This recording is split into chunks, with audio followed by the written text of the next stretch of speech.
contándonos, digamos, el panorama de la coyuntura nacional.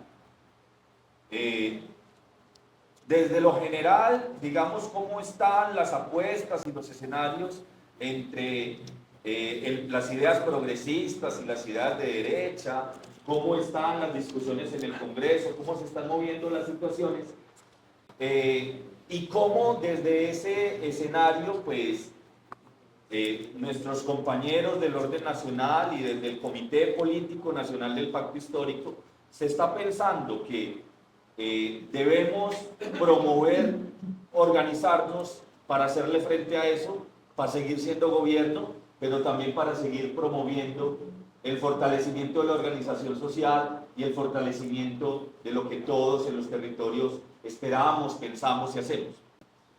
Y a partir de eso, José, quisiéramos pedirte que tú nos ayudaras a tratar de, en ese marco nacional, nos ayudaras a conversar sobre eso, cómo se aterriza o se interpreta en nuestra realidad en Antioquia y particularmente en Medellín, donde sabemos que vos desde el Consejo, pues, sos el único concejal de oposición en la ciudad de Medellín y te ha tocado también ahí hacer un ejercicio de resistencia que cuando te vemos que lo haces con la dignidad que esperamos y sentimos que merecemos, ¿cierto? Entonces eso, desde un contexto nacional, ¿cómo nos vamos aterrizando acá? ¿Cómo se construye la unidad? Yo tengo como una tirria con una palabra, se los confieso. La unidad como que me sabe un poco a cacho a veces, por dos cosas. Uno, porque se habla de unidad justamente y casualmente cuando estamos a puertas de una época electoral. Entonces hay un tufillo ahí de unidad para mí, de unidad para yo volverme a reelegir, de unidad para yo ganar. Hay un tufillo ahí que tenemos que superar. La unidad no es solo para eso. Y segundo, porque se habla de unidad de partidos. La unidad de partidos es importante, pero no es la fundamental. Yo escuchando a Benavides, yo no tengo ninguna diferencia fundamental con Benavides. El Crespito esa es la diferencia fundamental que tenemos. Pero la unidad de Colombia Humana, yo soy concejal del pacto, pero soy militante de la Colombia Humana, con el polo, ¿cuál es el puto problema? Con progresistas, ¿cuál es el puto problema? Con la UP, con el compañero, ¿cuál es el problema? No hay ningún problema. Esa unidad se logra con algunos puntos que tenemos que aclarar, se logra en una reunión. Esa unidad se logra sentados allí tomando tinto. ¿Su programa cuál es? ¿El mío cuál es? Venga, ¿cómo vamos? ¿Está lista? ¿Cómo está esta unidad? Esa es la unidad. Esa no es la unidad. Esa no es la unidad. Con el compañero Jaime Edil de la UP de la Comuna 10, la unidad yo la puedo lograr allí conversando sobre temas que tienen que ver con la Comuna 10, pero esa no es la unidad fundamental. La unidad fundamental no es la unidad como los Simpson, donde la familia se para a ver el programa, sino donde la familia es el programa. La unidad fundamental no es la unidad de aquí para allá, sino la unidad donde todos podemos estar. Y donde todos podemos estar con igualdad de derechos y con condiciones reales para saber que podemos estar y no estamos cargando simplemente ladrillos. Porque el problema que pasó, por ejemplo, aquí en Antioquia, es que nosotros de un día para otro perdimos más o menos 77 líderes que eran candidatos a las JAL, porque no llegaron los avales. ¿Cómo es de difícil que alguien asuma la decisión de participar en el electoral? Qué cosa tan berraca. Y yo aquí, estando en ese lugar, entiendo por qué es difícil. Porque, perdón la expresión, qué gonorrea. Que yo me siente todos los días a que me digan durante 6 horas, guerrillero hijo de puta, primera línea, y que coloque denuncias y no pase nada en la fiscalía, eso es moralmente maluco, por decirlo menos. Y compañeros que dan el paso adelante y dicen, yo quiero, yo me he preparado para eso y además tengo un liderazgo.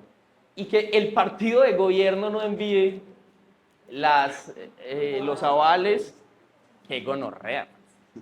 Entonces la unidad es con el barrio, con el movimiento, con la gente, y no la unidad del concejal con el congresista. Que yo con Benavides no tengo ningún problema ni con los demás compañeros congresistas. Puedo tener discusiones y tal, pero esa unidad se logra. La unidad de los partidos está bien, parce, porque además somos militantes de partidos y demás, pues la unidad que tenemos que construir hoy es la unidad con los trabajadores de Sintraende, estamos en Sintraende, que están peleando en contra de la masacre laboral que se va a perpetrar por la privatización de UNE, que no logramos parar en el Consejo. Lastimosamente, puta, qué pelea tan dura. No logramos. La unidad con los trabajadores informales que están siendo atacados en el centro de Medellín. La unidad con los estudiantes de la Universidad de Antioquia que están desfinanciados. La unidad con los estudiantes de la Universidad Nacional que están siendo estigmatizados. La unidad con las madres cabeza de familia que no les están dando sus derechos. La unidad con el 76% de la población de Medellín, 76% que vive en estratos 0, 1, 2 y 3. Y eso que al Consejo yo he visto personas de estrato 4, 5 y hasta 6 con el problema de pobreza oculta, que déjeme decirle, que la gente que vive, eso me ayuda a ampliar un poco como la visión. He conocido unas señoras divinas del poblado, divinas de Laureles, con unos problemas que me parecen centrales. Una señora de Laureles decía, venga, es que por la falta de regulación en Medellín me llenaron mi cuadra de discotecas y yo trabajé toda mi vida para venirme a vivir a un lugar silencioso y mis pajaritos están muriendo por sus discotecas, por su falta de regulación, por su modelo de ciudad. Qué reivindicación tan justa. Dormir tranquilo y no tener que empeparse todas las noches, justa. Y ahí tenemos una obligación de, en esa unidad popular, ampliar nuestra visión de campo. Ampliar nuestro campo de visión para que la unidad sea real. Y ahí hay una cosa, gracias, la unidad real. Y ahí hay una cosa que el compañero presidente lo ha dicho mucho y que yo se lo compro durísimo, y es el partido movimiento. Creo yo que necesitamos construir un partido movimiento. Un partido, que el partido político aprenda del movimiento social en la necesidad de estarse en la movilización constante, en la necesidad de la organización, la concientización. Concientización, organización, movilización. Es la tríada del movimiento social. El partido político aprenda eso, pero que el movimiento social también aprenda los límites de la movilización. La movilización social también tiene límites. Hay una cosa que decía una vez un político español, es que un gobierno que dependa de la movilización constante y permanente de su pueblo es un gobierno fracasado. Porque el paro nacional, que fue una movilización tremenda, duró mucho tiempo, 3 meses. Pero puta, hay que volver a trabajar, hay que volver a la vida, hay que volver a la cotidianidad. Un gobierno necesita darle garantías a la gente para que viva bien en su cotidianidad. No la exigencia de que la gente todos los días tenga que estar en la calle gritando por lo cual ya votó. Y yo apoyo siempre la movilización, pero los límites de la movilización deben superarse con el gobierno, teniendo gobierno. Y los límites del gobierno deben superarse con la movilización. Yo le preguntaba a David Racero, que era congresista por Decentes, y yo ahí, cuando estábamos en el paro, así el momento más duro, bueno, todos pensamos que nos iban a matar, qué duro, puta. Recuerdos de Vietnam. Y yo llamé a David, David, ¿será que en el Congreso ustedes pueden tumbar esa reforma tributaria? Es que la calle está dura, hermano, y nos están dando bala aquí en Medellín. Seguimos una semana más de movilización y nos van a matar, hermano. Y él me decía, parce, no se puede. No se puede porque no tenemos los números. Me está hablando de los límites del Estado. Y yo, qué berraquera, hombre. Tuvimos esa conversación y como a los 2 días cayó la reforma tributaria. Luego cayó Carrasquilla y luego cayó la reforma de la salud. El movimiento social superó los límites de lo institucional. Y luego ese movimiento social llegó a lo institucional y logró superar esa barrera de tantos congresistas que podemos tener, de tantos senadores. Nosotros tenemos en Medellín una barrera, un concejal. Antes era la compañera de Estamos Listas, antes era Luzma, antes era Ballesteros, antes era el compañero de la UP. Parce, entonces tenemos que superar esa barrera. Nuestra acción política e institucional en Medellín no se puede limitar a mantener un concejal y cambiar el nombre. Eso es francamente vergonzoso y lo digo con todo el cariño, con todo el cariño. Eso es un ataque más para mí, una reflexión más para mí que para ustedes, para mí. No se puede limitar a eso. Nosotros tenemos que gobernar esta ciudad para transformarla. No solo plantear qué se podría hacer si se pudiera hacer mejor. Y para eso hay que superar unas taras que nosotros tenemos, en Medellín nos pasa mucho. Si nosotros queremos gobernar esta ciudad, necesitamos conversar con las 700.000 personas que votaron por Federico. Necesitamos hacerlo, porque votaron por él y ahí están, y son ciudadanos y merecen todos sus derechos. Pero nosotros en las izquierdas tenemos a veces un problema, y es que como cuando alguien no se parece del todo a nosotros, como que nos pica. Como que si alguien es así similar y bacano, pero si alguien medio se desvía de nuestra línea, como maluco, como este, ¿por qué es tan distinto? Entonces nos encanta Uribista y fue tantas.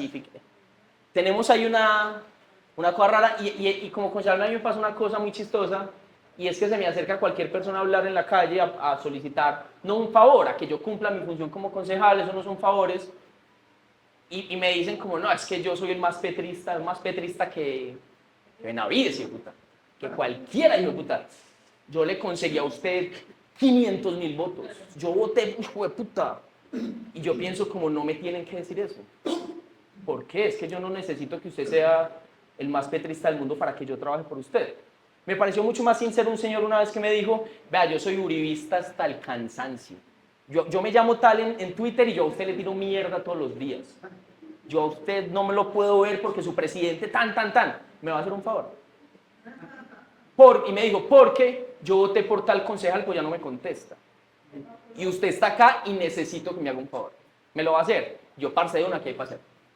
Y de una, el favor era que le hiciera un contacto en un barrio para conversar algunas cosas, para trabajar, y yo, de una, ¿qué hay para hacer? Desde ese día, me sigue tirando, en Twitter es que puta me duele. Pero al consejo me saluda. En esos días Federico hizo una acción que afectó a los comerciantes de Castilla, él es un comerciante de Castilla, y me la envió. Me dijo, estoy en contra con esto, ¿vos qué pensás? ¿Cómo nos están afectando a los comerciantes de esta manera? La ley no se aplica así.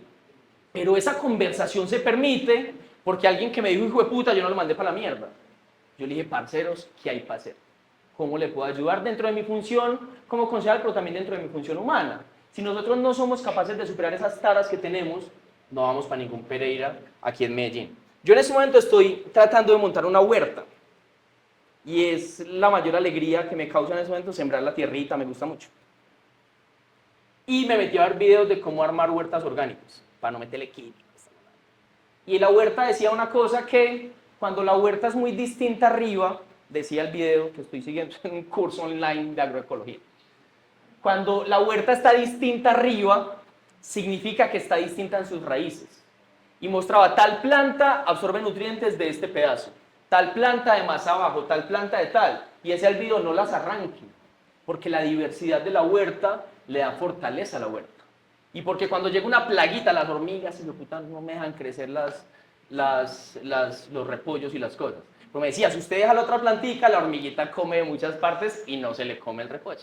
La diversidad nos nutre, no nos ataca. Por eso en Medellín tenemos que promover la diversidad y además una cosa fundamental. Medellín es una tierra muy fértil, muy fértil. Medellín es la tierra del movimiento comunal y comunitario más grande de Colombia. El más grande. Medellín tiene el movimiento comunal histórico más grande de Colombia, movimiento comunitario. Y ahí está el Carnaval Comunitario por la Vida, ahí está la Mesa Interbarrial de Desconectados, ahí está la red de organizaciones comunitarias. Tenemos el movimiento, históricamente, el movimiento comunitario más grande del país, más articulado que haya habido en algún momento reciente. Tenemos el movimiento juvenil más grande. La red juvenil, quienes crecimos en los 90, en los 2000, sabemos lo que era la red juvenil, lo que es el Festival Antimilitarista, el Antimili Sonoro. Sabemos qué es eso, como formación política. Nosotros tenemos el movimiento antimili, tenemos el movimiento feminista. El primer partido político feminista de Colombia, y no sé si de Latinoamérica, nació en Medellín, que llama Estamos Listas. Creo que en Latinoamérica, o no sé, pero por lo menos en Colombia. En Colombia estamos listas. Y las compañeras tienen unas contradicciones entre ellas y tal, pero es un esfuerzo tremendo, parte, tremendo. Va, pregúntenle a otras ciudades si tienen esa capacidad de innovación dentro de la diferencia política. Y nosotros tenemos que conversar y construir desde esa diferencia, no negarnos a esa diferencia. Porque el pueblo antioqueño, nosotros tenemos una serie de valores. Son valores con los que tenemos que aprender a conversar y que a veces las izquierdas pelean con esos valores. ¿Por qué la derecha pega tanto en Medellín y Antioquia? No es porque hagan más trabajo, no es porque sean más juiciosos, es porque conversan mejor con los valores antioqueños. Para el pueblo antioqueño es fundamental la ética del trabajo, para el pueblo antioqueño es fundamental la familia y para el pueblo antioqueño es fundamental la religión católica. Esos son los valores como históricos del pueblo antioqueño. Y si uno mira la historia de Colombia, en momentos donde en Colombia se estaban dando guerras fratricidas, liberales, conservadores, todo el mundo está dando plomo y palo y todas cosas, aquí también nos estábamos dando plomo y palo, pero tenemos tantas montañas a nuestro alrededor que la guerra no nos llegó en la misma intensidad. Y aquí surgió un comercio endogámico de una gente, la historia de los arrieros, de los abuelos que abrieron trocha y los trenes y los túneles. Aquí hay una historia de esa ética del trabajo. Y esa ética del trabajo, ¿cómo la aprovecha la derecha? La derecha la aprovecha diciendo que el que le den un subsidio es un vago, porque no me dé nada regalado. Y convencen a la gente de que usted puede estar muriendo de hambre, pero no me dé nada porque yo puedo con mi trabajo. Y no son subsidios, son derechos, no son favores, son derechos. ¿Cómo la puede y la debe aprovechar la izquierda? A partir de la generación de riqueza desde el trabajo, a partir de la generación de riqueza desde la tierra, a partir de la generación de riqueza desde la organización, para transformar la realidad, para que la gente viva bien. Porque Medellín es una ciudad que tiene riqueza comparativamente con otras ciudades, pero comparativamente con otras ciudades es una ciudad profundamente desigual. La desigualdad urbana más grande de Colombia se llama Comuna 14 Poblado, Comuna 1 Popular. No hay ningún lugar urbano en Colombia que tenga esa desigualdad entre los que tienen más en Medellín y los que tienen menos en Medellín. Y los que tienen más en Medellín ya ni siquiera viven en el poblado, ya viven en Llano Grande. O si no, pregúntele a Uribe y a sus hacendados y toda esta cosa.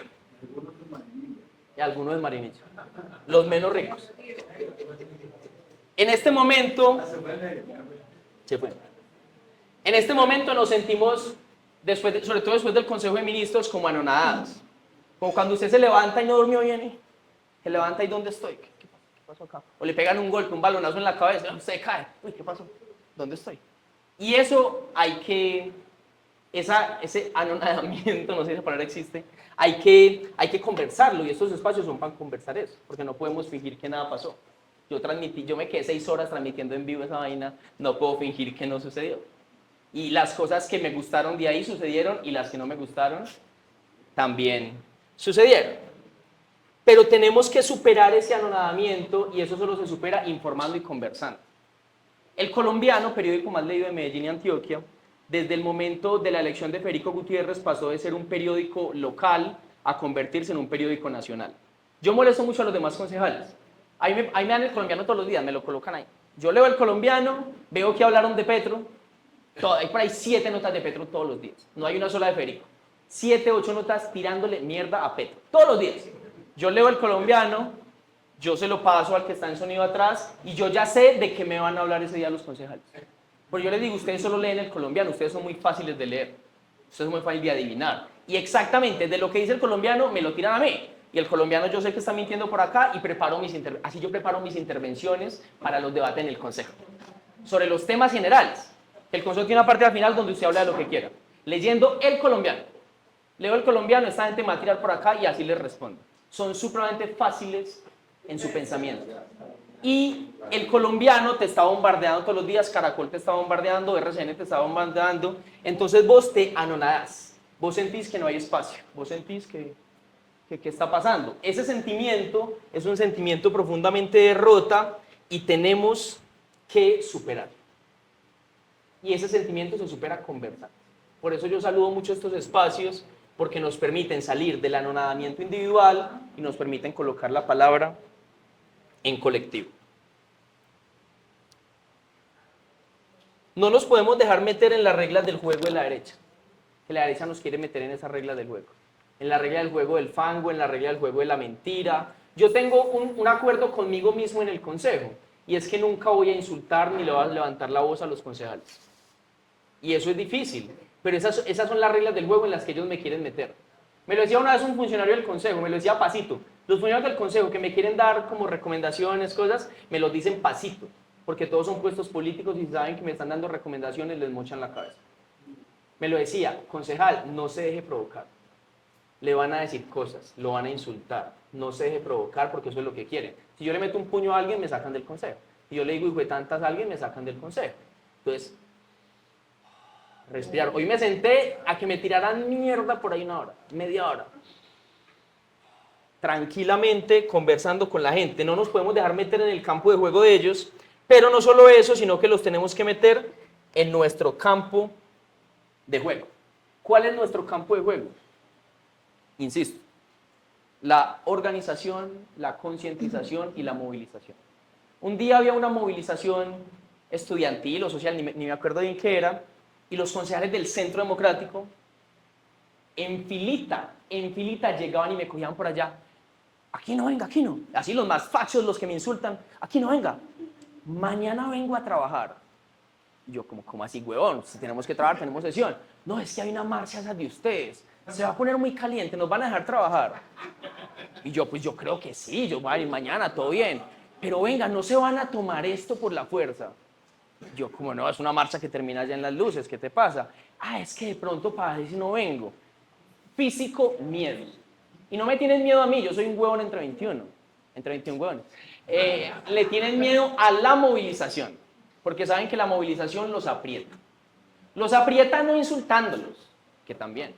Los aprieta porque les demuestra sociedad en la calle. Los concejales de derecha, o sea, todos, son muy fachos, muy fachos, hasta que las gradas del consejo están llenas. Cuando las gradas del consejo están llenas, son mansíticos. Son lo más democrático. Son, qué belleza, uno los escucha, uy, qué delicia venir para el pacto, qué delicia de consejo. Porque les da miedo la reacción de la gente. Les da miedo el escándalo, les da miedo el voto, les da miedo la reacción. Entonces, nosotros, ¿qué tenemos que hacer? Reacción, organización, movilización, no para mantener un concejal.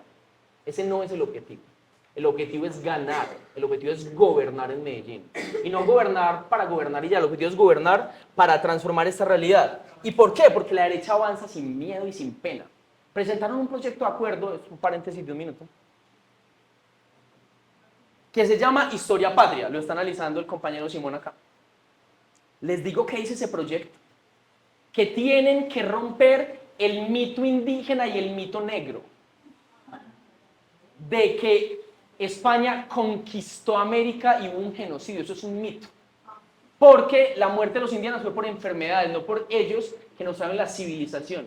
Un concejal del Centro Democrático diciendo algo que lo diga Vox en España, que son los fachos de España. Pero un concejal de Medellín diciendo eso, a patria de mierda. O sea, ¿cómo me pone? No, eso es una belleza. O sea, tenemos que ganar para que no nos metan eso.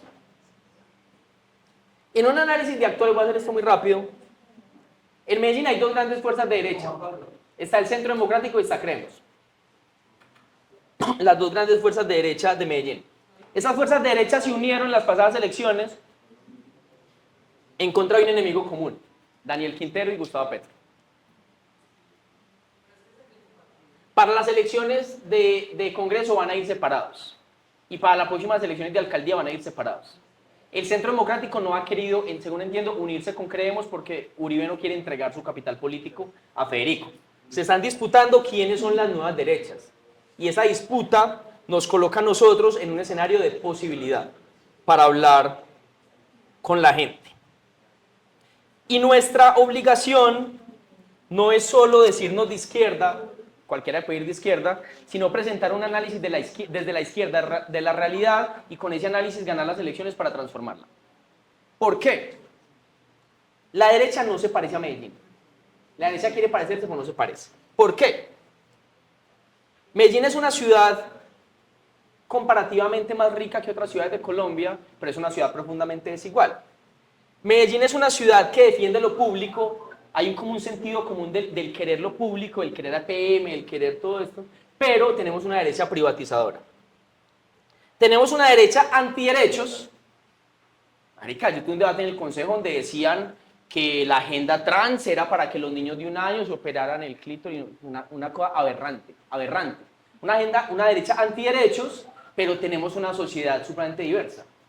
La marcha de la diversidad en Medellín es gigante, la marcha del cannabis es gigante, pero tenemos una derecha que cree que los jóvenes que fuman marihuana son delincuentes y que las personas sexualmente diversas son enfermos.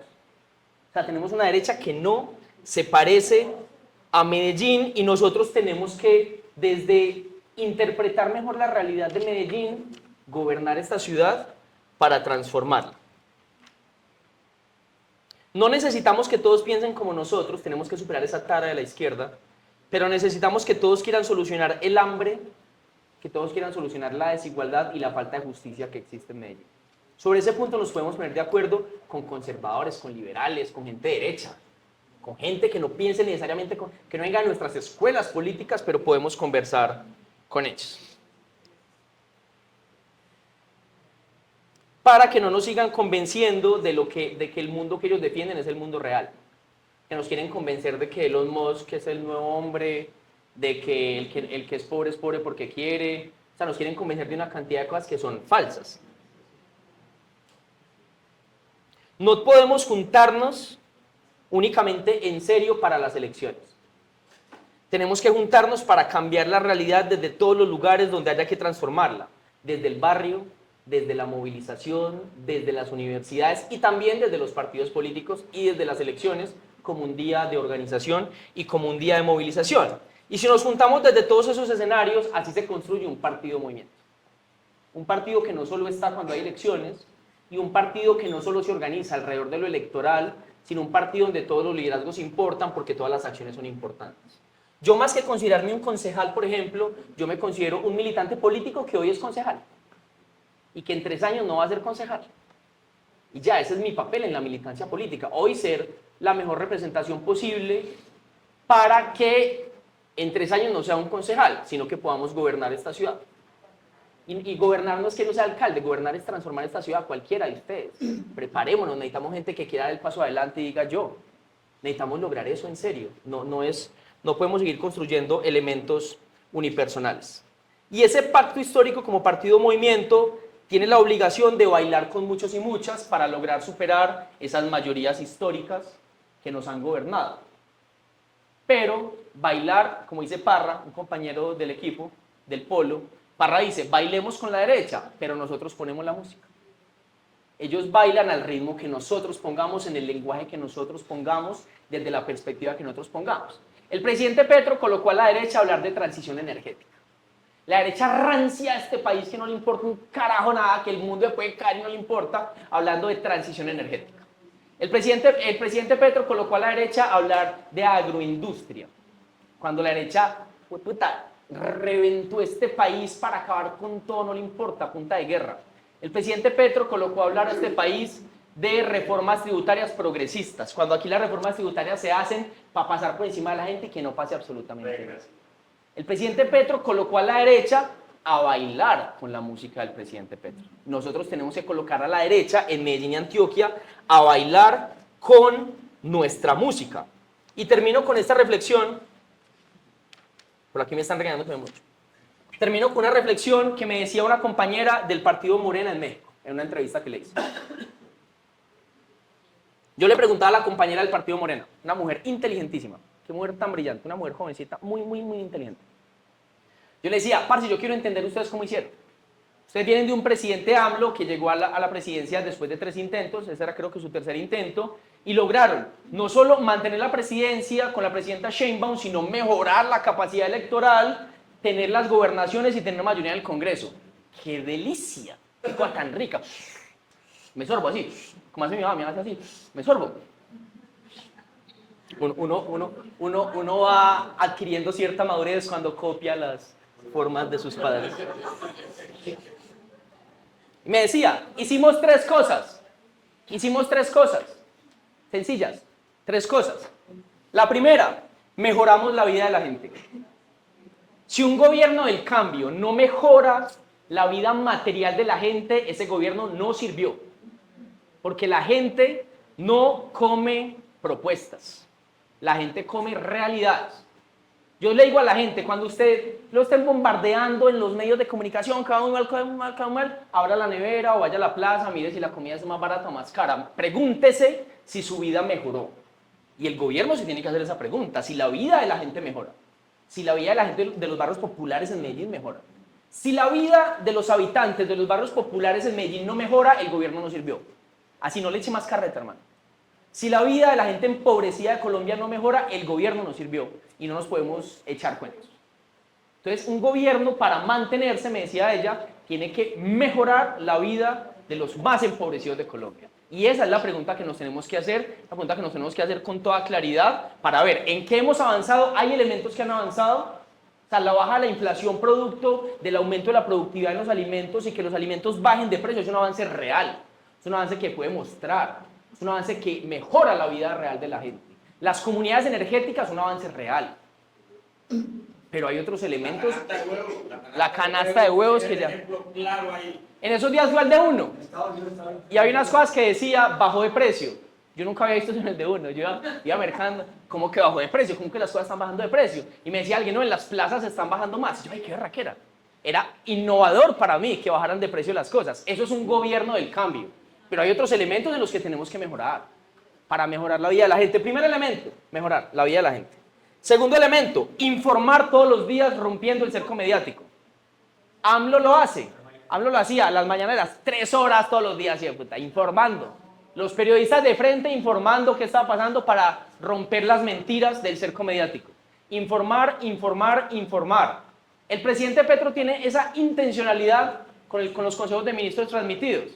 Yo le diría, me gusta la intencionalidad. 500.000 personas viendo en Twitter un consejo de ministros, ni Betty la fea con la cosa de cómoda. Con la cosa de cómoda logra ese rating. Ni Betty logra.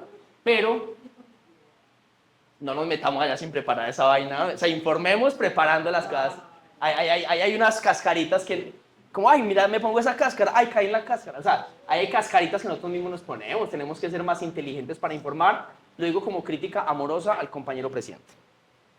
Tercer elemento. Es de la línea de Gustavo Bolívar. Sí. Tercer elemento que decía la compañera de Morena, caminar el barrio, la vereda todos los días. Decía AMLO, desde que perdió la primera presidencia, se fue a construir partido, no a la oficina, sino a caminar y a montar comités. Comité, en cualquier barrio donde haya alguien que le gustaba el cambio. Vea, comité, y usted hace esto, y lograron un proceso pedagógico de 3 millones de personas. 3 millones de personas educadas políticamente en las escuelas de Morena. 3 millones de personas, Pato. 3 millones de personas. Pero eso no se logra yo abriendo una inscripción y que llegue la gente. Eso se logra puerta a puerta. Puerta a puerta, porque hay gente que uno cree que no piensa como uno. Pero en la conversación, de pronto sí pensamos parecido. Un señor que me decía en el consejo, vea, es que ese presidente suyo, no me lo aguanto, no puedo ni decir el nombre de él, me da mucha rabia ese presidente, pero usted me cae bien, usted dice cosas que me gustan, ¿qué hacemos con eso? Y yo le decía, todo bien, de pronto es que te han hablado tan mal del presidente, que lo odias tanto, pero a mí me ves de frente, y ves que no somos unos monstruos, y él se quedó como, de pronto, y se fue, porque iba a poner un concejal allá a la derecha. Caminar, entonces, mejorar la vida de la gente, informar todos los días y construir un partido en la calle. Un partido movimiento y no un partido encerrado en oficinas. Así vamos a ganar. En el 26 vamos a ganar así y en la próxima alcaldía de Medellín vamos a ganar así y así vamos a construir hegemonía popular para que las transformaciones en Colombia sean irreversibles. No la unidad de los partidos, no la unidad para que yo sea concejal o la unidad para que el compañero Benavides sea congresista, la unidad para transformar la realidad, donde cada militante asuma sus labores, donde un compañero militante como el compañero Gustavo asuma la labor de hacer este afiche. Y este afiche adorna la reunión con la letra hermosa que tiene el compañero Gustavo.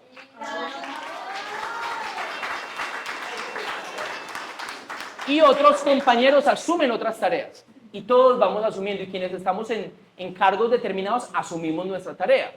No siendo más importante, no estando, es que este movimiento todos tienen que ser rizos para que sea real. No, asumimos nuestras tareas y todos asumiendo nuestras tareas, incluso pensando quiénes la asumirán después de nosotros, de esta oficina, quién va a ser el próximo concejal de Medellín o la próxima concejala de Medellín. ¿Quién va a ser? Yo no voy a ser un concejal eterno los próximos. ¿Cuál va a ser nuestra próxima mayoría en el Consejo de Medellín sentada en esta reunión? ¿Quiénes van a ser? Hay que asumirlo ya y hay que asumir la tarea de prepararse para eso y hay que asumir la tarea de construir un movimiento partido democrático internamente para que cualquiera lo pueda hacer. Esa es la tarea y así vamos a ganar. En Antioquia, que dicen que hoy la retaguardia de la derecha, mentira. La derecha se ha aprovechado de este departamento, se ha aprovechado de esta ciudad para mentirle. Porque Federico Gutiérrez incluso presentó un plan de gobierno que uno lo lee y uno le quita los logos de Federico y uno cree que es un plan de gobierno del pacto. Porque habla de diversidad, habla de igualdad, es un plan de gobierno chévere. Pero el plan de gobierno aquí el plan de desarrollo aquí y la acción de gobierno en el puto suelo cascándole a la gente. Pero presenta un plan de gobierno diverso, un plan de gobierno de colores, un plan de gobierno medio progre, porque sabe que la ciudad no se parece a la derecha, porque sabe que la ciudad se parece más a nosotros, pero nosotros tenemos que atrevernos a construir con esa ciudad dentro de la diversidad para que la ciudad quiera estar aquí con nosotros, para transformar la realidad, que aquí hay mucho que transformar. Así que para adelante, compañeros, vamos a...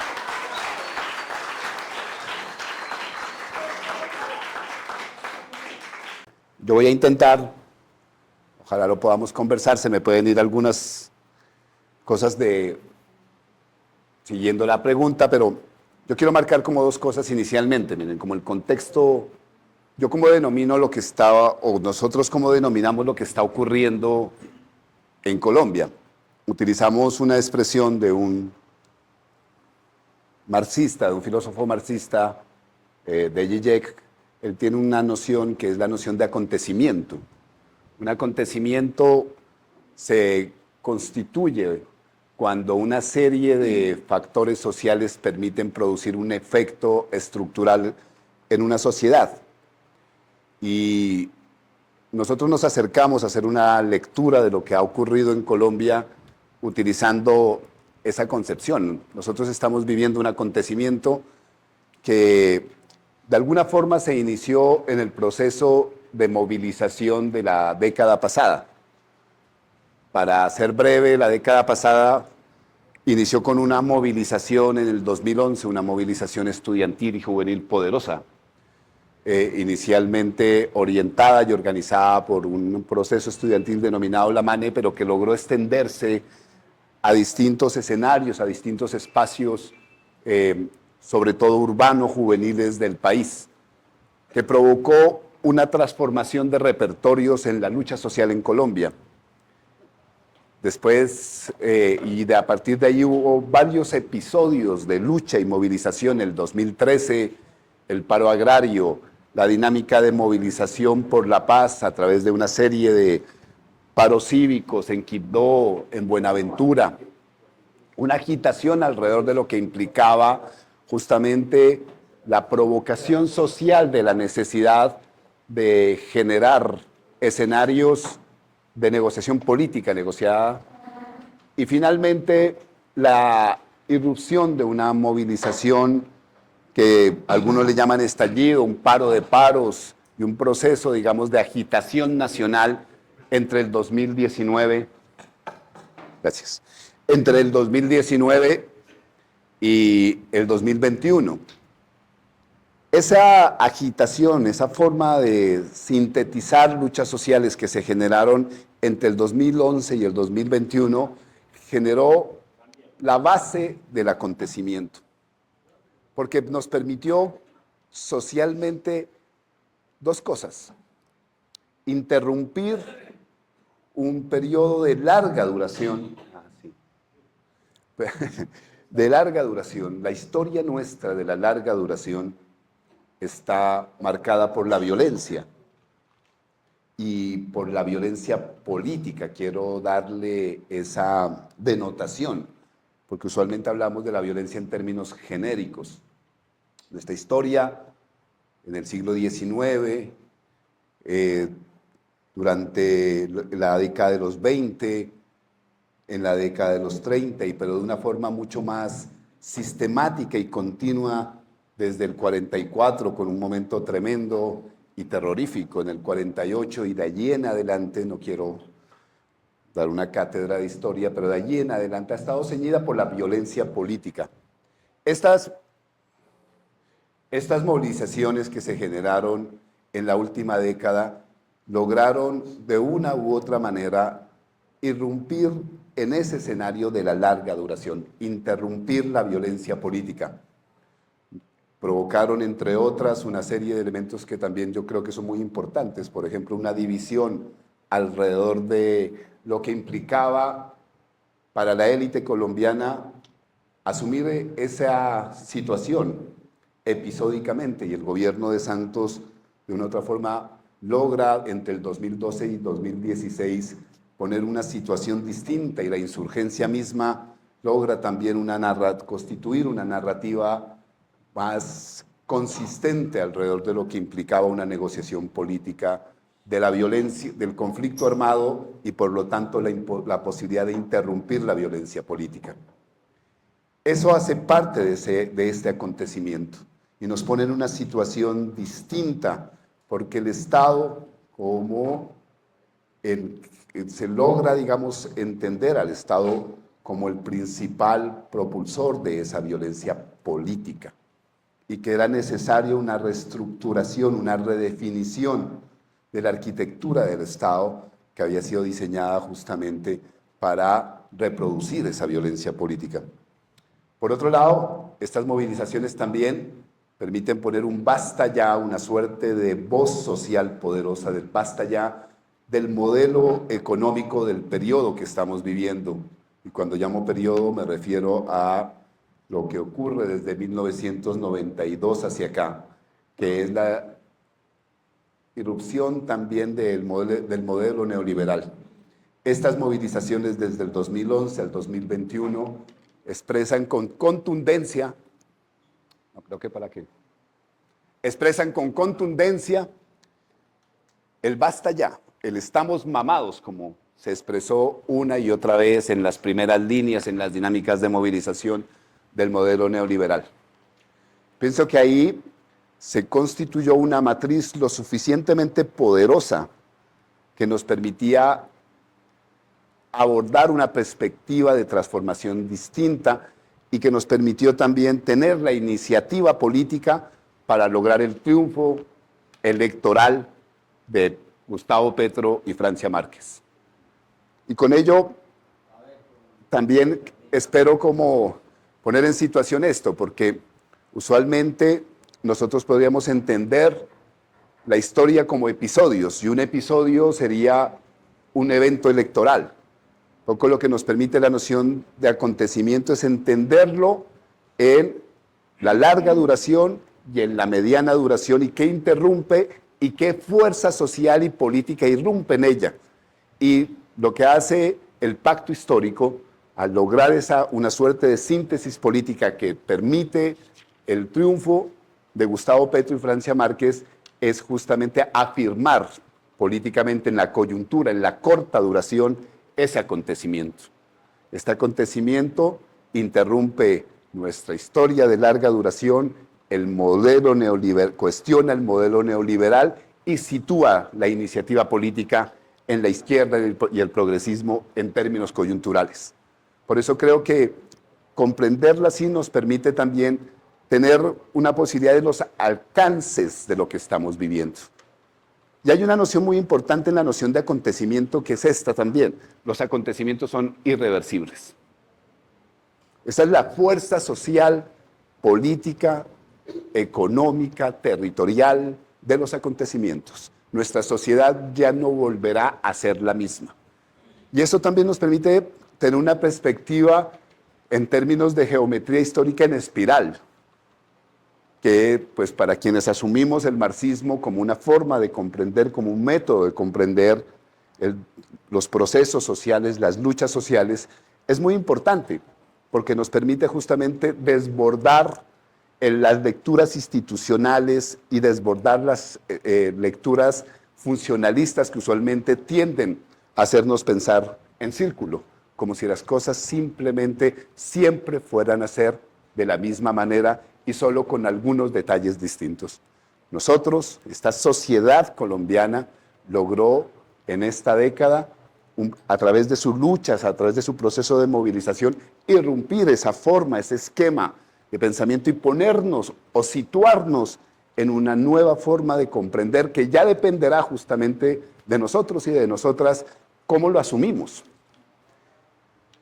Ese acontecimiento hoy está en juego, pero no está en juego el acontecimiento en sí mismo, sino la dirección, la orientación, el hacia dónde puede dirigirse esta sociedad. Y el combate político, la disputa económica, las tensiones y disputas territoriales que estamos viviendo, justamente lo que están definiendo es la orientación, la dirección, hacia dónde puede dirigirse este acontecimiento. ¿A una suerte de reagrupamiento de la élite o a una posibilidad que desemboque la potencia popular en términos de consolidar un proceso de transformación en Colombia? Pero haber logrado la coyuntura política, o sea, haber logrado ganar las elecciones, nos permite a nosotros tener la iniciativa política frente al acontecimiento. Ese lugar es muy importante. En esa disputa hemos estado en otras situaciones, pero sin tener la iniciativa política, y uno podría hablar de distintos momentos, ¿no? El 36, el 47, el 68, el 77, el 87, como momentos en donde también estuvimos en situaciones de disputa, pero sin que nosotros tuviéramos la posibilidad de tener la iniciativa política. Hoy, el campo de la izquierda, el campo progresista, tiene la iniciativa política y tiene los instrumentos que permiten que esa iniciativa política pueda desbordarse, pueda desarrollarse y con ello ganar capacidad de orientación histórica, de dirección hegemónica del acontecimiento. Por eso, yo creo que si nosotros nos situamos allí, si entendemos, digamos, que lo que está en disputa no es simplemente una suerte de acomodo institucional o solo una suerte de disputa electoral, sino que lo que está en juego es, vuelvo y digo, la orientación histórica del acontecimiento. Yo pienso que la forma como asumimos lo que está ocurriendo en Colombia nos permite tener una serie de perspectivas interesantes. Entre ellas, develar de una manera mucho más precisa nuestros contradictores. ¿Cuáles son los contradictores? ¿En dónde están las contradicciones básicas del momento que estamos viviendo? Y ahí hay una suerte de discusión que es interesante, que justamente tiene que ver con lo ocurrido en ese escenario del Consejo de Ministros. Si nosotros queremos impulsar este acontecimiento para que cese la violencia política definitivamente, tenemos que entender quiénes son los reproductores mayores de esa violencia política. ¿Qué clases, para decirlo así, representan esa opción de discusión? Y creo que cada vez lo tenemos más claro porque ellos se han expresado con contundencia para intentar obstaculizar, para intentar limitar, para intentar obstruir el desarrollo de este gobierno.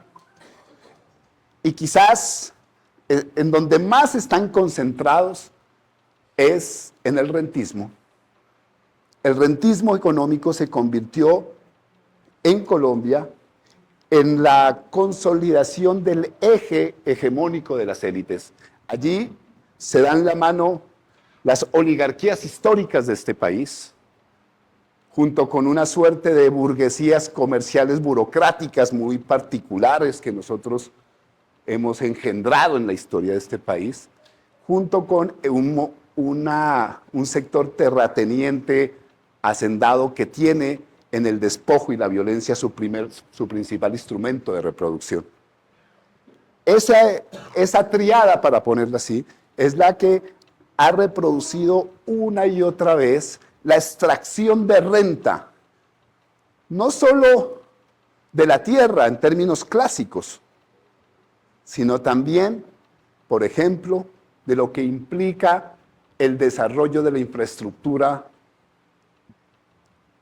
propulsada o ejecutada desde el Estado. Una infraestructura, ustedes creo que son de alguna forma la región que mejor lo expresa, ¿cierto? La metáfora, que no es metáfora, pero para la metáfora de hago carreteras pensando en los peajes. No es una metáfora, ¿cierto? Es una infraestructura puesta alrededor de la extracción rentista. En términos de infraestructura o de la vivienda, o también Otra forma de rentismo es el rentismo sobre los cuerpos y hacer de los derechos una forma de extraer valor de los cuerpos, del cuerpo enfermo, que es la forma como el sistema de salud fue construido desde la Ley 100. Voy a extraer valor del cuerpo enfermo. O el cuerpo mercancía, el cuerpo que deja de ser estudiante, sujeto de derecho, sino como extraigo valor de una mercancía, de un sujeto mercancía, de un sujeto que es desposeído como sujeto. Pero eso lo podemos ver también en el Instituto Colombiano de Bienestar Familiar, en donde no hay niños, no hay Esteban, no hay Natalia, no hay nombres, sino lo que hay es cupos, o sea, estadísticas con las que puedo extraer valor. Esa relación del rentismo es quizás la contradicción mayor que nosotros tenemos. Y se expresa de múltiples formas. Se expresa en la modorra en el Congreso, porque sus representantes como hoy, ¿qué hicieron hoy en la Cámara? Se fueron, no llegaron. Y entonces no hubo quórum y se paró la discusión de la reforma a la salud. Es su forma de. O a través de una acción mediática continua de ataque. Hasta el pestañeo del presidente se lo critican todos los medios y van generando y acumulando una suerte de, entre dobles comillas, de sentido común del chisme. El que se transita entre los taxis, los mototaxis, en la esquina, en términos de erosionar la narrativa del gobierno, una y otra vez, yendo chats, etcétera, etcétera. O a través de decisiones de la rama judicial que dicen que una parte de nuestro plan de desarrollo no va, que dicen que una acción del gobierno sobre una situación particular, no sabemos qué va a pasar con la declaración de conmoción interior del Catatumbo. ¿Está cortico? Entonces, ellos están ahí.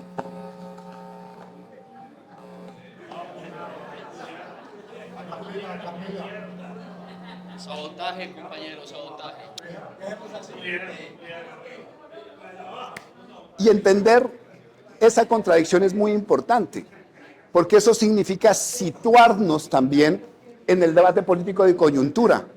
Si allí están nuestros contradictores mayores, nosotros tenemos que crear la suficiente fuerza social y política para poder disputarnos el lugar. Y de alguna forma este gobierno es ya la expresión, el triunfo de este gobierno, sobre todo en la segunda vuelta, es ya la expresión de que nosotros necesitamos una serie de alianzas que nos posibiliten tener posición frente a esos contradictores. ¿Con qué herramientas? ¿Cuáles son nuestras herramientas frente al rentismo? Están dispuestas en el plan de desarrollo, en el programa del gobierno. El programa del gobierno tiene 3 pilares poderosos: justicia social, justicia ambiental y justicia económica. ¿De qué definen esos 3 potentes pilares? Los 3 hablan justamente de reducir el campo de acción del rentismo. ¿No? En términos de si hay justicia social, si logramos establecer en términos del plan de desarrollo una política de seguridad humana y justicia social, vamos a reducir las capacidades de despojo del rentismo, que es el que reproduce la violencia regional en el Catatumbo, en los Piedemontes del Pacífico, en el Chocó, etcétera, etcétera. Si nosotros logramos generar ordenamiento territorial alrededor del agua y una perspectiva de construcción de política pública alrededor de la transición energética, atacamos al rentismo devorador en la Amazonía, en el Chocó, etcétera, etcétera. Si nosotros logramos generar una economía productiva y pasamos de la noción de infraestructura rentística, o sea, que se apropia a una noción de infraestructura social, les derrotamos justamente en términos del modelo económico que han intentado instaurar en este país para pasar a lo que usualmente nosotros denominamos una economía productiva que genere, cuya base sea inversión en infraestructura social. Ese es nuestro planteamiento, y ahí hay una contradicción que es fundamental que la entendamos, y por eso las alianzas que nosotros debemos construir tienen que ver con el consentimiento, para utilizar esa noción gramsciana, alrededor de ese programa de transición. Este es un gobierno de transición cuyo herramienta fundamental es un programa de transición que está allí en esos tres pilares y en la forma como esos tres pilares generan una inversión en estos 4 años y un alcance, una perspectiva histórica, de dirección histórica hacia donde podemos ir. Yo pienso que eso es fundamental, porque entonces ya no se trata del individuo, de cómo se llame el individuo, si el problema es el ser ahí, sino de lo que representa ese ser en términos de esa alianza.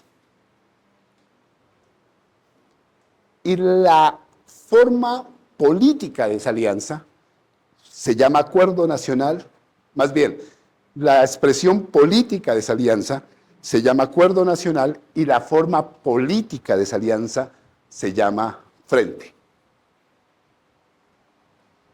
Hacia allá vamos, esa es la discusión que se dio, ¿no?, en el gabinete, que se está dando en este país. Es importante para nosotros tener como instrumento político, construir como instrumento político un frente, por lo tanto, una amalgama de sectores cuyo interés fundamental se expresa en ese programa de transición o no. Lo que nosotros hemos dicho es que ese frente, o lo que el presidente viene construyendo, es que ese frente es fundamental. Y en ese frente tiene que estar lo que él denomina el sancocho, o bueno, ¿no? Ahí tiene que estar diversos sectores que expresen justamente una sintonía con ese programa de transición. Esa es una de nuestras primeras tareas. Tenemos que lograr concitar una convocatoria lo suficientemente atractiva, para llamarlo de alguna manera, que permita que distintos sectores se sientan representados en esa iniciativa, para que deje de existir violencia política en el país y para que el modelo neoliberal a la colombiana, que es el modelo neoliberal rentista, deje de ser el modelo que estructura la vida social, económica y ambiental de este país. Ese es el primer punto que necesitamos aclarar. El segundo punto que necesitamos aclarar es nosotros cómo vamos ahí. Quienes nos consideramos de izquierda, ¿cómo vamos ahí? Quienes se consideran progresistas, ¿cómo vamos ahí? Y lo que hemos dicho nosotros es que nosotros tenemos que crear un instrumento político propio, izquierda y progresismo, para justamente situarnos en ese lugar, en esa amplia convocatoria, en ese programa de transición. Y ese instrumento político se llama Movimiento Político Unitario Pacto Histórico. Esa es nuestra herramienta política para enfrentar la coyuntura y para tener una posibilidad de construir una dirección política para orientar el acontecimiento. Nosotros, nosotras, no hemos logrado construir ese instrumento político. También uno podría ver la historia, y ha habido varios momentos. En los 70 hubo ahí, a finales de los 80 hubo ahí, ¿cierto? Entre el 99 y el 2005 se logró ahí. Pero cada uno de esos intentos no duró más de 3, el último duró 5 años, desde el 2005 al 2010, que fue el Polo Democrático Alternativo. Polo Democrático Alternativo, que es la junta de dos procesos, ¿no?, del PDI y de quienes veníamos del Frente Social y Político, y creamos ese instrumento político para generar una dirección. Claro que esa dirección tenía un papel fundamental: resistir y movilizarnos contra Uribe, o contra lo que él expresaba y representaba más bien. Y de alguna forma lo logramos. Fue victorioso en su ensayo político, ¿no? Logró darle la vuelta a una narrativa de muerte terrible. El mayor ejercicio unitario. El mayor ejercicio unitario. Pero en el 2010, justo en la coyuntura, justo cuando empezaba nuestro acontecimiento, nos rompimos. y unos trazaron una vía a través de la dinámica del presidente Gustavo Petro, del hoy presidente Gustavo Petro, otros trazaron una vía de otro tipo alrededor de lo que implicó el MOIR y demás, y otros seguimos, yo me cuento entre ellos, yo creo que Aquino también, entre los que seguíamos pensando que la movilización, la lucha social, las dinámicas de base y demás tenían que seguir fomentando un proceso de lucha continuo. Y ahí nos trastocamos y eso generó que justo, miren, las ironías de la vida, o las paradojas de la vida más bien, que justo cuando se iba constituyendo el acontecimiento en esos procesos de lucha social, no había dirección política. Entre el 2010 y el 2021 no logramos constituir una dirección política. Fue la fuerza del pueblo, la mamadez del pueblo, ¿no? Y la situación crítica social la que fue generando ese acontecimiento sin una dirección política clara. La coyuntura, la síntesis de ese proceso de movilización la logramos en el 2022 a través de las elecciones, pero también sin dirección política. La expresión más contundente de que no tenemos dirección política, ustedes la vivieron de forma alarmante como la vivieron todos los municipios y departamentos de este país en las elecciones a gobernadores, alcaldes, concejales y diputados. Aquí eso se dio a vales mal dados, tarde, unos poniéndolos por aquí, otros poniéndolos por allá, porque no existía dirección política y porque cada uno entendía la situación. Pero al mismo tiempo se dejó en una suerte de vacío a los protagonistas fundamentales de la movilización. O sea, a quienes habían luchado, quizá la expresión más contundentemente triste de eso es lo que ha venido ocurriendo con las primeras líneas en el país. Una suerte de orfandad en términos de su situación, de sus condiciones. Pero eso mismo ocurrió en general con distintas dinámicas de movilización. Hoy nosotros y nosotras estamos obligados generacionalmente, proyectivamente, a constituir un instrumento político unitario, pero programático e ideológico también. Es fundamental hacerlo, no es una cuestión simplemente porque mucha gente pone este debate en, no, como ya somos más del 15%, entonces jurídicamente no podemos seguir juntos, unámonos. No, como estamos en una situación, vamos a ver cómo nos van las elecciones, entonces si yo quiero ser senador o quiero mantener la Cámara, entonces ¿en dónde me va mejor? No es ese tipo de cálculo el que nos puede hacer consolidar lo que está en disputa, vuelvo y digo, es la orientación del acontecimiento. Nosotros necesitamos ese instrumento para poder actuar dentro del frente, con contundencia. Con contundencia. Y eso se expresó hace 8 días. Esa disputa está allí dispuesta, pero no es una disputa de contradicción. Ahí es donde yo pienso que está el cabezazo de eso. Allí no hay una contradicción, sino un problema de método. De método para disputarnos el acontecimiento, porque nuestros adversarios no están allí. Allí están nuestros potenciales aliados. Y esa diferencia es la que está hoy en discusión, si la asumimos como tal o si simplemente lo que hacemos es replegarnos nuevamente y decir, no, nosotros podemos hacerlo solo, o, como otros lo pueden decir también con toda la autoridad del mundo, no, nosotros vamos a dejar la constancia de que así no era. Yo pienso que que cuando uno tiene la iniciativa política, ninguna de estas es cierta. Uno no puede replegarse y decir en este momento, no, nosotros lo vamos a hacer solo cuando estamos entendiendo, si entendemos la correlación de fuerzas regionales y nacionales. Las podemos leer con facilidad. Este gobierno ha logrado algo, pese a ese ataque temible, ataque económico, ataque judicial, pese a eso ha mantenido, hoy salió una nueva encuesta, el 39% con el que ganó, en la opinión.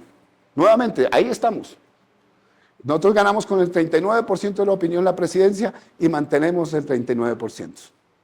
¿Cierto? Ese 39% implica algo muy interesante, miren esto, que por primera vez la izquierda en Colombia tiene el 31% de opinión favorable. Eso nunca había ocurrido jamás, nosotros no habíamos pasado el 11%.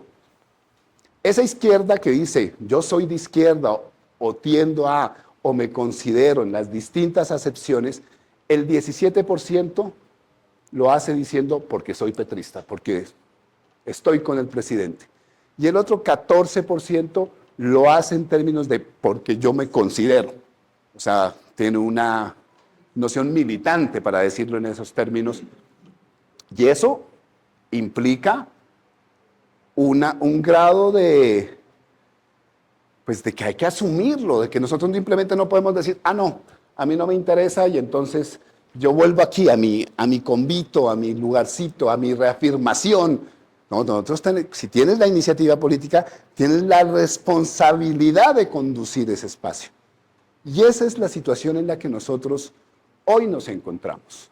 Tenemos el reto de construir una herramienta unitaria para poder actuar de forma eficiente en un frente que permita mantener la iniciativa de la transformación en Colombia y ganar las elecciones del 2026.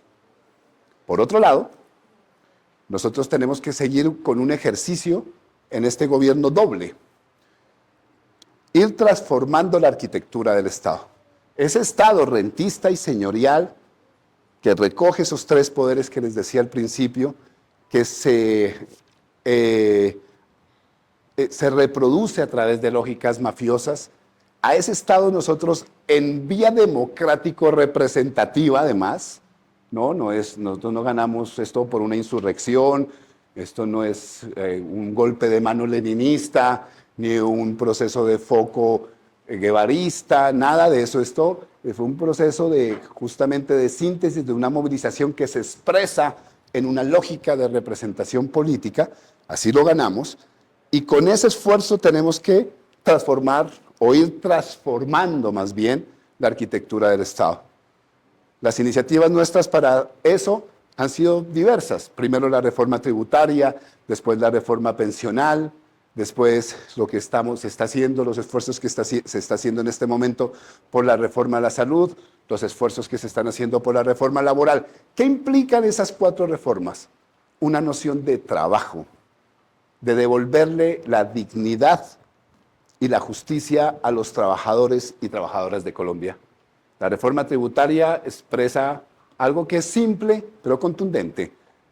Los que se enriquecen con la plusvalía, los que se enriquecen con la generación de valor rentista, deben ser los que más aportan. ¿Cierto? Parece lógico, ¿no? Pero no es así, todo lo contrario. El mundo, los que ahora se llaman libertarios o el mundo conservador, piensa que eso es un ataque a la libertad, porque su noción de libertad se reduce a algo que es muy simple. Dicen, yo hago con mi dinero lo que me da la gana y la mayor coerción o represión a esa voluntad libre mía es una tasa fiscal. Por lo tanto, toda tasa fiscal es una forma de coerción de la libertad individual. ¿Cierto? Y ahí hay una contradicción concreta y real con ellos, pero nosotros logramos avanzar en eso, pese a que la Corte después le quitó las alas a 15 de nuestros artículos, unos divinos, así unos de esos que uno dice, no, los nuestros, uno que a mí, pues nosotros mismos, yo fui ponente coordinador del plan de desarrollo y el artículo 101 decía que para poder crear infraestructura social, dejar de pensar solo en la infraestructura rentista, era necesario generar alianzas público-comunitarias. ¿Cierto? Eran con todas las formas comunes que tenemos, juntas de acción comunal, asociaciones y tal, que ahí debe haber una fuerza para generar infraestructura social. Porque la forma como ellos se pensaron su estructura rentista fue a través de las alianzas público-privadas. Y ese fue el primero que nos volaron. Nosotros luego lo hemos reacomodado, pero ahí hay una disputa entre infraestructura rentista, alianza público-privada, e infraestructura social, alianza público-comunitaria. Ahí hay una contradicción de facto, que nosotros la hemos ido ganando de muchas formas. Y hemos construido más o menos, no tengo el último dato, pero hemos construido más de 15.000 kilómetros en este país de carreteras terciarias alrededor de esa figura. ¿cierto? La carretera terciaria, que son como las venitas de la producción, de la vida campesina, la que me permite sacar el plátano, la que me permite sacar el maíz, no la 4G, que es como un tubo entre ciudades que lo único que hacen es comprar y vender en general mercancías que no se producen en este país. Ahí hay unas concepciones, unas formas de entender esto y de lucha, por lo tanto. Eso es parte de cambiar la arquitectura del Estado. Después, nuestro otro esfuerzo ha estado alrededor de generar herramientas para la reforma agraria. Herramientas de política pública. La Agencia Nacional del Territorio ha logrado entregarle 500.000 hectáreas a campesinos, con muchos errores, con vacíos, con todo lo que quieran, pero 500.000 hectáreas comparadas a las entregadas en las últimas décadas, que son más o menos 32.000, pues la cifra es muy evidente en 2 años. Pero lo mismo hemos hecho en términos de soberanía energética.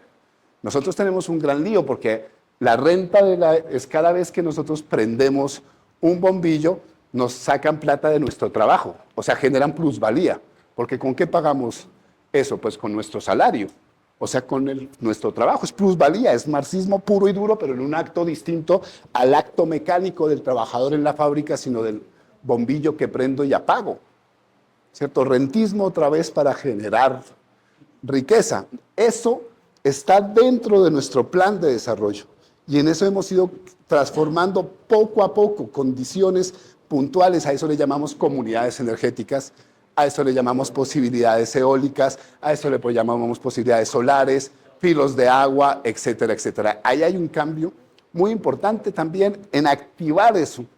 Y el otro cambio tiene que ver con el reconocimiento de la vida campesina en el país. La transformación del artículo 64, que ese es valorar a los campesinos y campesinas de este país como sujetos especiales de protección, pero darle al campesinado, que puede ser indígena, afro o vecinal, el ser sujeto político y poder dar herramientas para que ese sujeto político pueda establecer relaciones productivas, territoriales, culturales y organizativas en sus territorios. Eso es fundamental. ¿Eso qué permite? Si tú vuelcas inversión sobre ello, pues pasas del 3% de que la agricultura represente el 3% de la economía a que represente el 12%, que es lo que estamos viviendo hoy. Pero si aumentas al mismo tiempo el salario mínimo, como lo hemos hecho, que es parte de la transformación de la arquitectura del Estado, en un 37% en 2 años, ¿qué logras con eso? Logras dinamizar la economía, que permite, por ejemplo, que aquí en Antioquia la pobreza monetaria se haya disminuido del 32.7% al 26.4%. Son lógicas, son puestas en escena y eso a nivel nacional ha permitido que 1.800.000 personas dejen de tener pobreza monetaria, pero al mismo tiempo ha permitido bajar, justo por el control inflacionario, al bajar la inflación, ha permitido que la posibilidad de acceder a alimentos.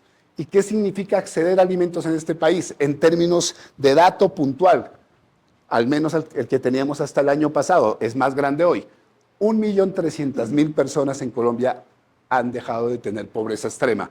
O sea que 1.300.000 personas han pasado de comer una vez al día a comer 2 veces al día. Esos son datos puntuales de lo que implica la transformación de la arquitectura del Estado. Un ejercicio constante que tenemos que ir desarrollando, en donde cometemos errores. Quizás, mire, una de las fallas de lo que ocurrió con los ministros fue justamente que parece que el informe que tenía el presidente era del 2023, no era el del 2024. La ejecución nuestra en el 2024 en general fue importante, superó el 96%. El cumplimiento del plan de desarrollo va en el 43%. Y este año va a ser un año de incentivar ejecuciones muy importantes porque nos ocurría algo en la arquitectura del Estado, que quienes saben de proyectos me entenderán, que para poder ejecutar las instituciones se necesitan proyectos en fase 3, o sea, en el momento de la ejecución. Y nosotros no teníamos esos proyectos para dinamizar nuestro plan de desarrollo, ¿no? Tuvimos que irlos, porque todos estaban hechos con la lógica inercial neoliberal, que construyamos el puentecito aquí, que hagamos, no estaba en la lógica de convergencia regional, de transición energética, de ordenamiento territorial alrededor del agua, no, estaba hecho en los cajoncitos de siempre para valorar. Entonces, por ejemplo, la Agencia de Desarrollo Rural, la mayoría de su presupuesto, ¿a dónde se iba? No se iba a las asociaciones, no se iba a la dinámica productiva campesina, sino a la palma, a la caña en el valle, ¿sí? A sectores ya, pero toda. Y se quedaba así como un dinerito para hacer convocatorias. Entonces le pongo el pie de cría de cerdo, le pongo el pie de cría de no sé qué, el pie de cría. Mientras en el otro estaba desarrollando fuerzas productivas agrarias extractivas en general. Para el diésel, para el aceite, etcétera, etcétera. Entonces, la adecuación nuestra para tener proyectos en nuestra perspectiva no la podíamos inventar en el primer año. Nosotros sacamos el plan de desarrollo en mayo del 2023. Prácticamente todo ese año y medio se fue elaborando esos proyectos estratégicos y demás. Hoy los tenemos. Hoy casi todos los ministerios cuentan ya con instrumentos proyectivos para hacer ese tipo de ejecuciones. No en la escala que hubiéramos querido. No en la escala que hubiéramos querido, pero ya existen las opciones y las posibilidades de ejecución. Y eso es algo frente a lo que no estábamos preparados. Porque aquí no se puede ejecutar, porque aquí hay una ley 80, hay una serie de medidas jurídicas que establecen unas normas y unas reglas con las cuales simplemente no puedes hacer así, porque además, durante esos 2 años y medio, tuvimos a la Procuraduría, a la Fiscalía, a la Contraloría, encima haciendo cuanto desarreglo. También parte de la arquitectura del Estado son los tiempos para tener nuevo procurador, nuevo contralor, nueva defensora, nuevo fiscal, para ir cambiando las cortes. Este año, por ejemplo, va a ser muy importante. Hay 3 personas de la Corte Constitucional que deben ser nombradas. Esos cambios hacen parte justamente de la dinámica de eso que se llama gobernabilidad, que usualmente no se entienden, porque uno dice, madre, ¿por qué no pasan las cosas? Yo los veo a los mismos de siempre, aquí siguen los mismos de siempre, no está ocurriendo nada. ¿En dónde está el cambio? Claro, las expectativas, y como no pasa nada de lo evidente y lo cotidiano, pues genera frustración. Pero el cambio de la arquitectura del Estado tiene que ver con esos tiempos, esas moderaciones, esas regulaciones, esas normatividades y esas inercias de un Estado rentista señorial que nosotros simplemente no podemos llegar y patearlo, porque no llegamos con esa fuerza. Llegamos 20 senadores del pacto histórico con alianzas diversas, somos como 35, 37, dependiendo, no faltan los manguitos, ustedes saben, ¿no? Y se necesitan 53 para aprobar leyes en las plenarias del Senado. ¿Cómo consigues los otros 18? Eso parte, ¿no? Tienes que generar una serie de situaciones allí. No es simplemente, o te quedas con las manos cruzadas y simplemente haces constancias históricas. Yo, pues, no, porque estamos en la disputa y nosotros somos los de la iniciativa. Ese sigue siendo, y nosotros tenemos que prepararnos durante este año para ejecutar mejor y más, pero prepararnos para hacer un gobierno mucho más calidoso en términos de nuestra perspectiva programática del 2026 al 2030. Para afirmar la transición. Y al mismo tiempo, y con esto termino, pero al mismo tiempo que estamos en esa situación de transformación de la arquitectura del Estado, nosotros no hacemos nada con cambios de leyes, con cambios de política pública, ¿no? Hemos logrado que se reconozcan nuevas formas de territorialidad campesina, hemos logrado que se vote por fin la jurisdicción agraria, hemos logrado una serie de cosas, pero si no hay poder popular que lo asuma, que lo abrigue, que se constituya desde ahí como poder popular, estamos haciendo 3 cosas. Y el poder popular tiene ritmos de construcción distintas a las lógicas y a las normatividades del Estado. Y esa situación es muy importante, porque mientras vamos transformando el Estado, tenemos que ir construyendo el poder popular y no coinciden todavía, ¿no? Y esa coincidencia necesita dirección, esa coincidencia necesita acción, esa coincidencia necesita estrategia. Por eso necesitamos el instrumento político pacto histórico, para lograr esa coincidencia, pero también por eso necesitamos construir no solo estas leyes, estas normas, estas reglas nuevas de juego del Estado, sino, sobre todo, comités populares del cambio. acción organizada del pueblo. Ese es nuestro otro reto. Construir frente, cambiar la arquitectura del Estado, construir comités populares por el cambio para fortalecer el poder popular, la capacidad de movilización que fue la que nos trajo hasta aquí y lograr la unidad política en el pacto histórico. Gracias.